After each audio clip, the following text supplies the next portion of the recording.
Life is a trap, we could say. We could also say lots of things. People generally say lots of things when they're talking about life in broad philosophical or metaphysical sweeps. We could say that life is a test. People often say that. But that's a kind of a stupid thing to say. It's lacking in subtlety. So the world we live in is a subtle world. It's subtler than we realise. It's subtler than we're capable of realising. I could put it like that.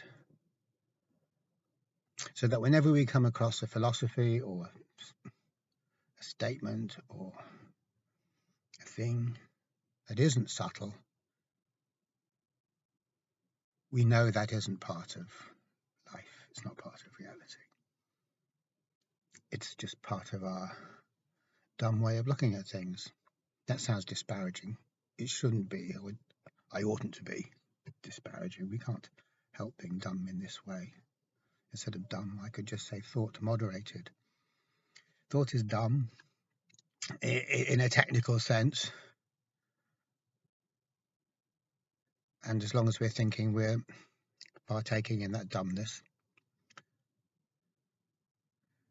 it's dumb because it's like a person who can only see things literally. It's like a person who doesn't get the subtleness of stuff and just thinks things aren't subtle. And it's not, when we're in that position, it's not that we think, oh, things aren't subtle, because that would mean we have a concept or an awareness of the possibility that things could be subtle, and we don't. That awareness isn't there on the table for us. It's not there at all.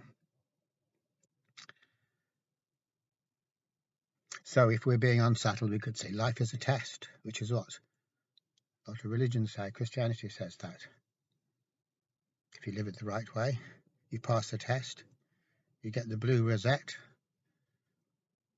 And if you don't live it the right way, you fail the test and you're screwed. Everyone knows failing is bad. You fail big time. It's not just like failing at their exams or failing to get an interview. That is failing. We've failed the existential test and we're going to go to hell. That's not particularly subtle, is it? Obviously, that's not particularly subtle. So that's not real. It's coming out of our thoughts. It's coming out of people's thoughts, which are always unsubtle. About as subtle as a wooden beam hitting you in the head. About as subtle as biting on a breeze block.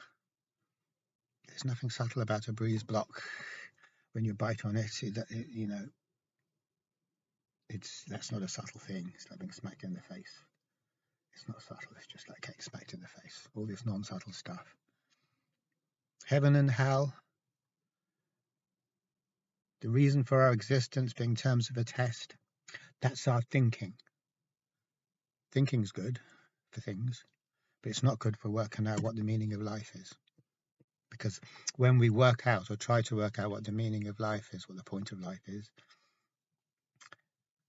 and already when we say that, we've bought into the biases inherent in thought, that there has to be a point to everything, and then that point is another thought, and that thought has a point, and that's another thought. That gives some flavour of what the continuum of thought is like. Everything is always being validated in terms of something else, which in turn is being validated by something else. But if we step back and look at the picture, we see there's all that validation is spurious. It's robbing Peter to pay Paul. And if we keep on doing that, we end up robbing Paul as well. So Paul's not so happy. Paul's saying, what the bleeding hell is happening here?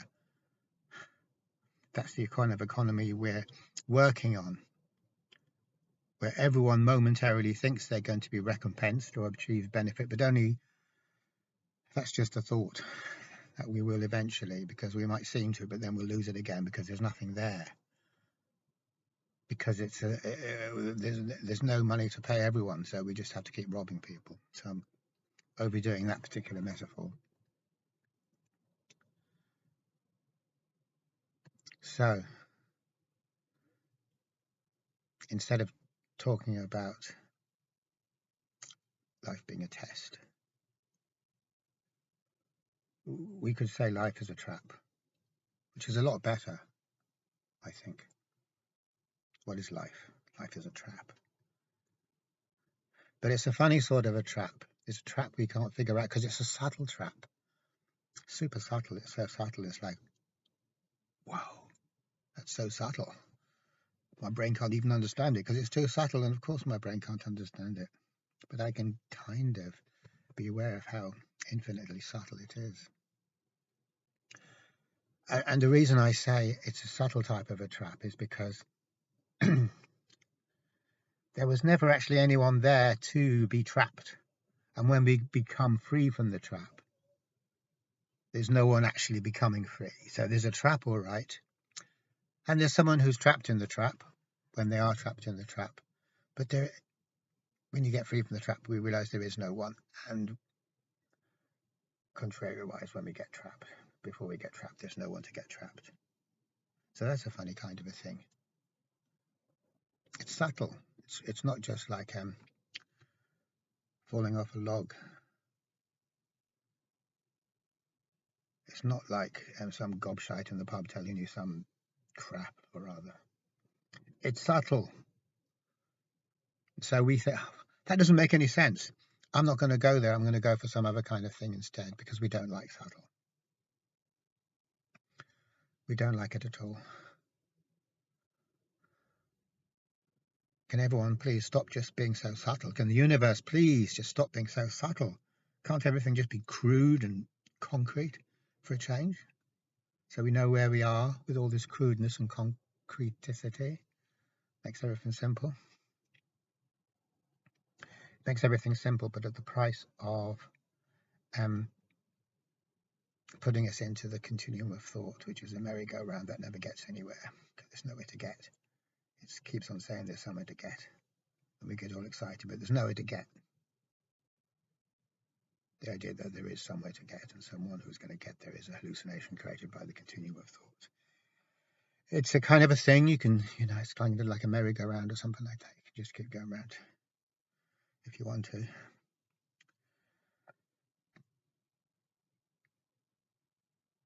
But it is helpful to see that life is a trap. If we could see that clearly, not intellectually, but if we could actually really see it, we'd be wary then. It'd be much more. We wouldn't fall into the trap so much.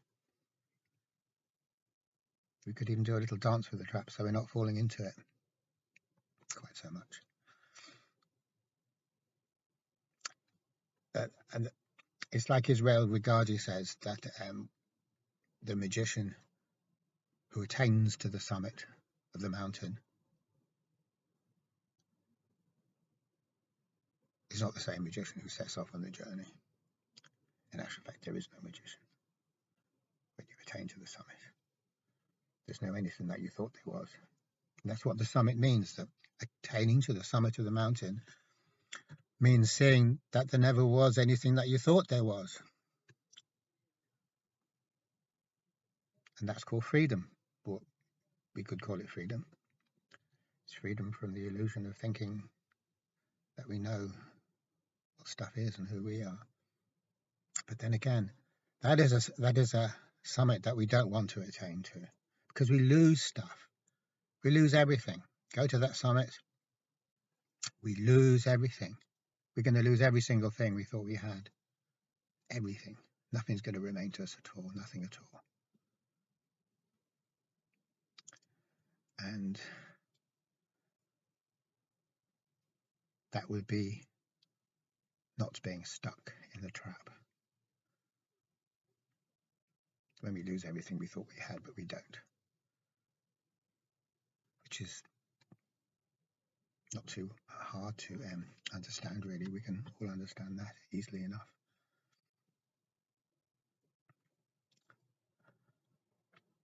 So, talking along those lines for a while, it just gives us a way of approaching the idea of a negative a negative approach to psychotherapy or a negative approach to the life. Can't really differentiate. It all becomes the same thing anyway. Once you're doing seeing things in a negative way, there's no more compartments. So the negative approach really means becoming untrapped. But we can't become untrapped on purpose, because on purpose equals a trap. So there's another subtle thing. Do you know, we could listen to that and think, okay, we can't become untrapped on purpose because on purpose equals the trap. I think, yeah, okay. But then we have to rethink it. We have to look again. What? Because we then have to question everything we thought we knew. When we hear stuff that's supposed to help us, we like to have something new that we didn't know before, obviously. But we like to have it encased in the stuff that we knew to be true anyway, and we like to keep that. But we'll have some little new stuff in it. Like, oh yeah, here's a new trick. So that's what we're all into. Little tricks, little tweaks, little gimmicks. But keeping it all there, just a little tiny thing. Now, if it so happens that that little thing that's going to help us explodes and becomes bigger, and so that it's all that there is, it transforms everything becomes new, then we've gone too far, because that's disorientating. And the one who seeks to gain from the whole exercise has been lost. So if the one who seeks to gain from the exercise has been totally lost without a trace, lost as if that self never existed in the first place, ever, really lost. So lost that even the notion of losing that self is itself lost, because it becomes a meaningless notion, because there was no self to lose, which is the Mahayana supernegation. And the Mahayana supernegation is one hell of a negation. It negates, and it also negates the negation, because there is no need for the negation, because what was being negated doesn't exist anyway, just to repeat myself.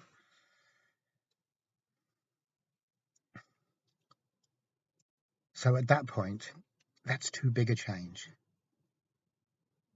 We want to have things fixed up a bit so we're feeling a bit better, but we don't want to lose everything we thought we knew, but we didn't.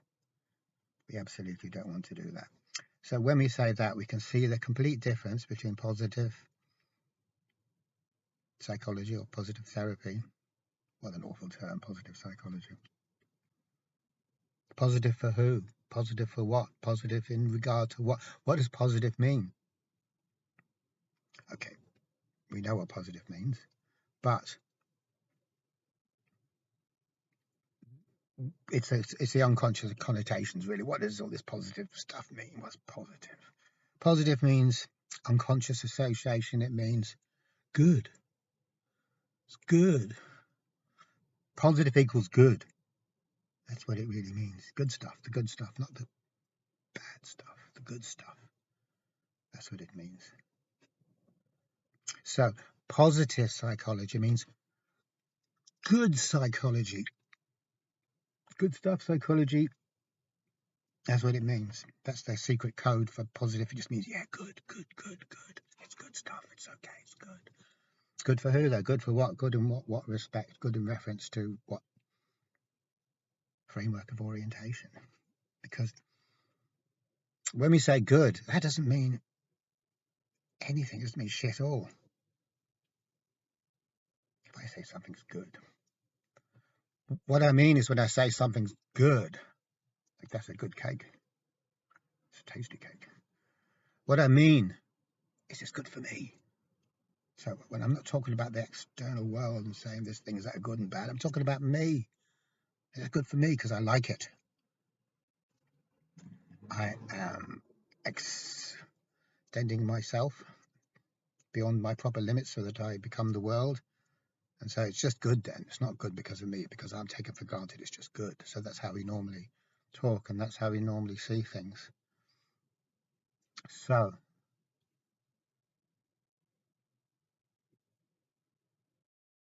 positive psychology, positive thinking, positive anything, positive being positive, which means good. Me is all about the self, basically. It's good for the self, good for the ego construct. It's fair enough. It's good for the ego construct. We can all understand that. The ego construct likes stuff that's good for it and hates stuff that's bad for it. Kind of a black and white entity is the old ego construct. But this wrong foots the whole endeavor, really, because it's all very well using the ego construct as the absolute fulcrum for everything, the absolute framework of orientation for everything, taking it for granted, if it weren't for the fact that the ego construct doesn't exist. So we've based a whole idea, a whole system, on something that doesn't exist.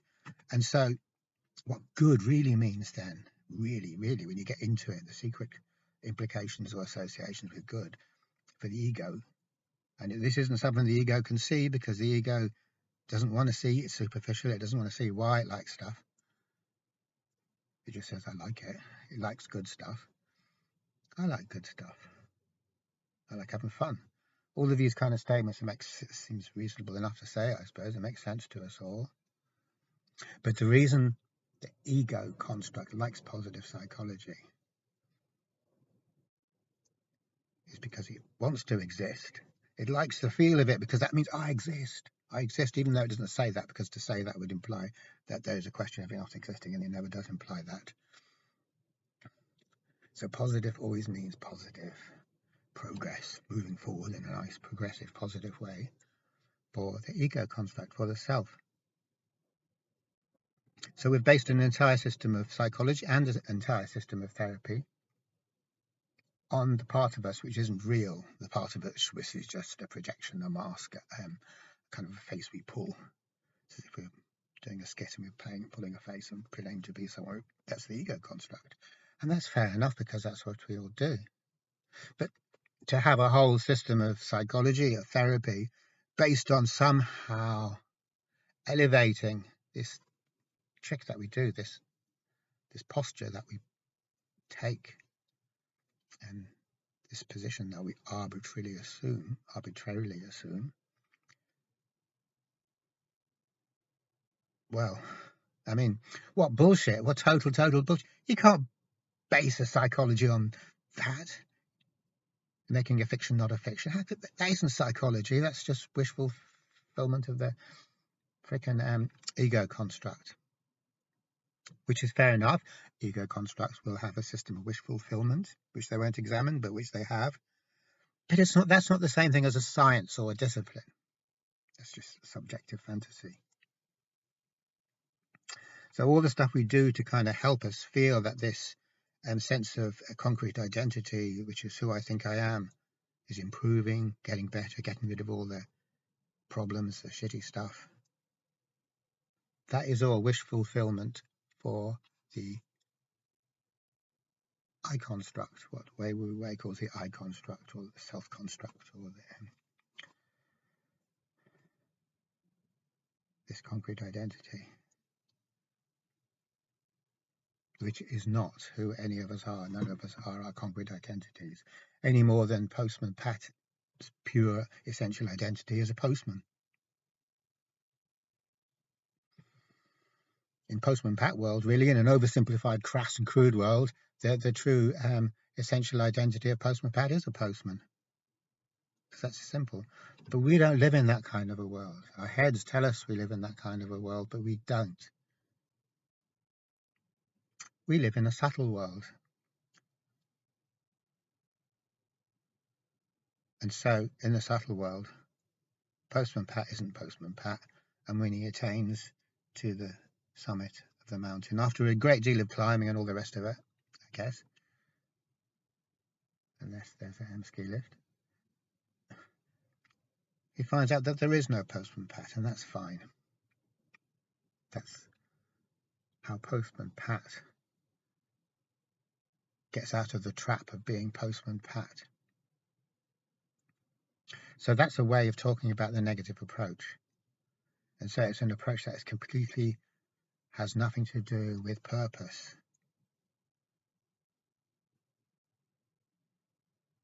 Because purpose is always a projection. My purposes are my projections. I'm projecting my unexamined ideas, my unexamined notions, or my ideas which I could examine, which are based on assumptions which I don't examine. And I don't examine them because if I did, there would be no more ideas, and so the whole thing would disappear in a puff of smoke. But then what a remarkable thing that is then, to have what you could call a therapeutic modality, maybe, that has no on purpose in it at all, which means on purpose is all we know. On purpose is everything.